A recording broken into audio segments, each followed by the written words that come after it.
Welcome back. Today we are going through my entire drawing process from beginning to end. We are going to draw this illustration right here, and I always get asked to explain my techniques and brushes, so that's what we're doing today. Let's get started. As always, I'm using my iPad Air and my Apple Pencil and the app Procreate. I will also be going through all the brushes that I used for this illustration. I only used 4. 3 of the brushes are in my own brush pack, however, I will also give alternatives which are already built into the Procreate app. First up, we have my sketching pencil. Alternatively, you can use the Procreate HB pencil. For adding flat colour, I use the Oberon Procreate brush. I created this thin brush for details. Alternatively, you can use the technical pen on Procreate. The last brush is my shading brush. Alternatively, you can use the Spectra brush on Procreate. Let's get into it. I'm opening up my canvas on Procreate. I start with my rough sketch and then I go over it again, and this is the result. This is called the line art. I will leave this black and white illustration in the links below. You can download it for free and use it to practice your colouring and shading. I use my sketching pencil for this part. And this is how my sketching pencil works. Varying pressure gives you different results with this pencil, so it's very versatile. Okay, so the first thing I'm going to do is reduce the opacity of this layer. Then we're going to add colour, and this is on a new layer. So we want to keep our sketches, our colours, our shadows, everything on separate layers. It makes it a lot easier to edit if we need to. Something I like to do before I start is just make my colour palette, so I've got it ready to go, and here I am just using the Oberon brush to add my first layer of colour. Now Procreate does have a tool where you can fill an entire shape with block colour, but I never use this. I think it looks a bit too flat and doesn't have any texture to it. So I prefer to do all the colouring by hand. I think it gives a more textured appearance. I like all the white spaces in between. I think it looks more like traditional art rather than digital.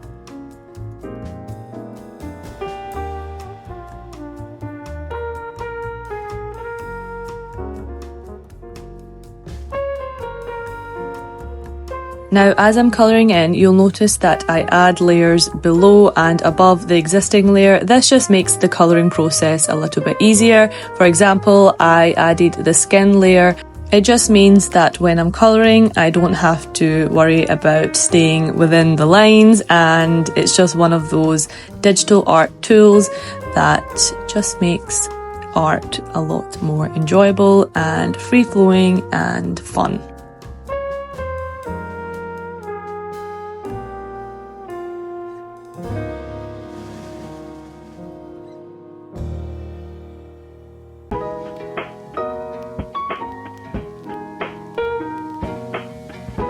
Now I'm just bringing down the opacity of the skin layer, and I'm using my details brush to colour in the eyes.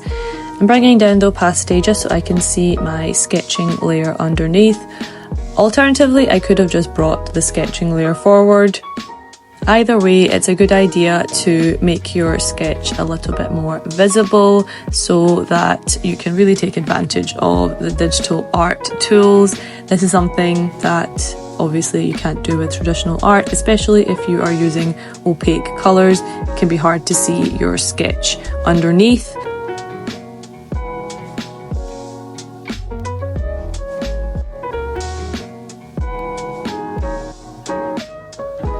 Now I'm going to bring down the opacity of those white circles so we can see where the pupils are going to go.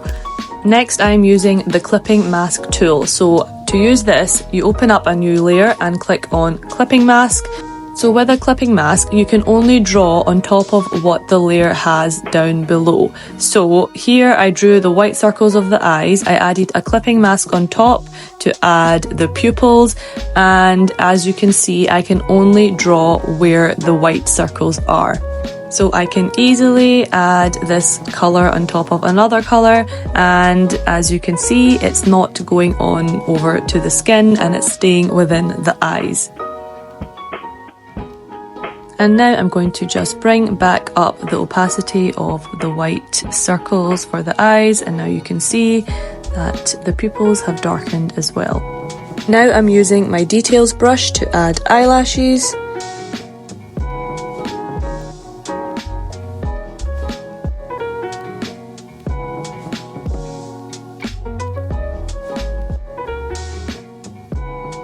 Now I'm just going to add the rest of the features. I'm just going over my sketch with a darker colour for the eyebrows, nose and the mouth.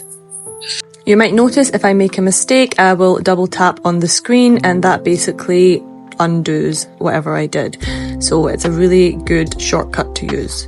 Now I'm bringing the opacity back up and I am going to add some rosy cheeks. To get the cheeks colour, I usually select the skin colour and then drag the hue slider along to a reddish kind of tone, and then that gives me a nice blush colour.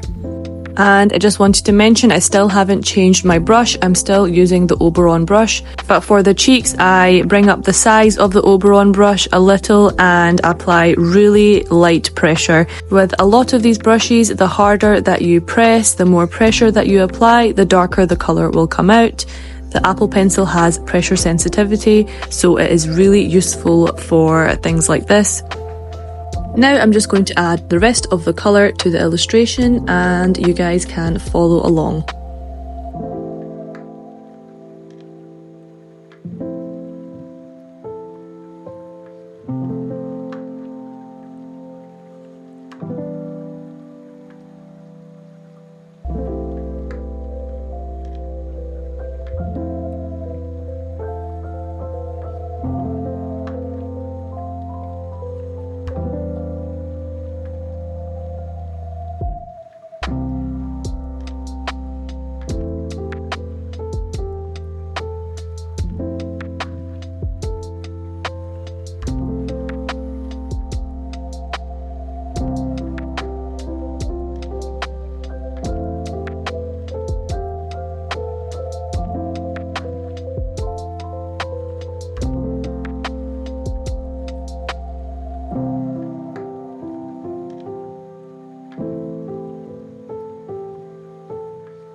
Now what I've done here is I've brought my sketch layer over to the very front, so it is on top of all the other layers.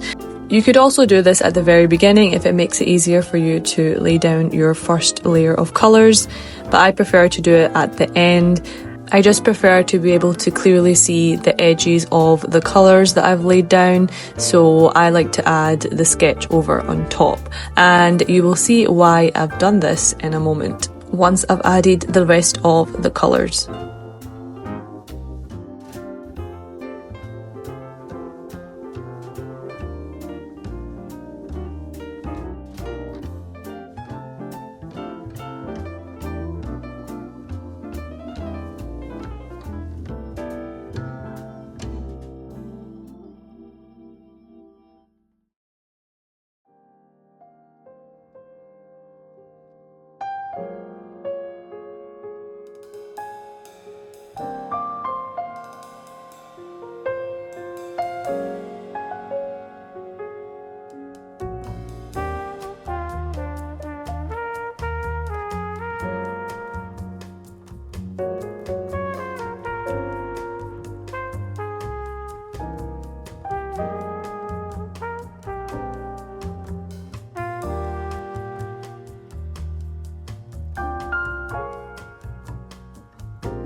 Now that I've laid down all the colour of the character, and before we move on to the background, I'm just combining the layers of the character colour. So I'm just putting them together just so that it's a bit more organised and I have all the colours for the character in one layer and the background in another layer. And I've just added another layer behind the character to add the background. Also, I wanted to mention, if anything I'm explaining doesn't really make sense, then please let me know in the comments below and I'm happy to explain it further.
Okay, now I'm going to show you my favorite part, and I think this really just makes my illustrations. I change the sketch layer to an overlay layer as I've done here, and I love the effect that it gives. It basically blends with the layer below, so it just gives you a dark outline outside of your illustration, which is slightly darker than the color below. Next up we have shadows, and I'm going to use the same trick to do the shadows. So another overlay layer with a dark colour. I'm using a dark brown, and this gives you perfect shadows. This is such a good hack because you don't need to change colour every single time you add a shadow. It just works like real paint would. If you imagine that you add a dark colour over your lighter colours underneath for a shadow, it would give a similar effect.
After shadows, of course, we have highlights. I like to use yellow for the highlights. I think it just gives the illustration a warm glow. And again, I'm using the overlay for this layer.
Something I love to do is add a second layer of highlights, and again it's an overlay layer.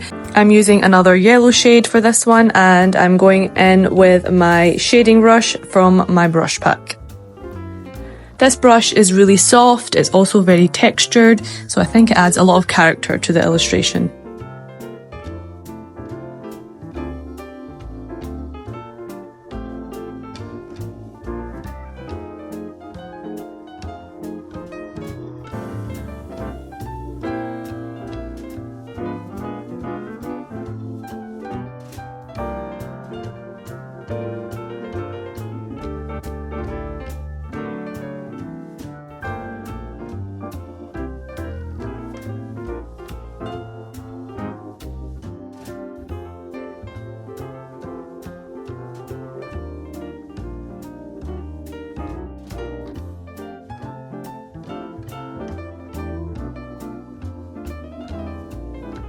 And we are finished. Here is the final illustration. I think it turned out really well. What do you guys think? And I will just show you all the layers that made up this illustration right here. Thank you so much for watching. If you enjoyed this video, then please let me know in the comments below, and let me know if there are any other videos you want me to make. And I would love to see your artwork and see what you come up with. Feel free to send me your illustrations over on Instagram. This is my username, and I would love to see your work. Anyway, thanks for watching. I will see you in the next video. Bye!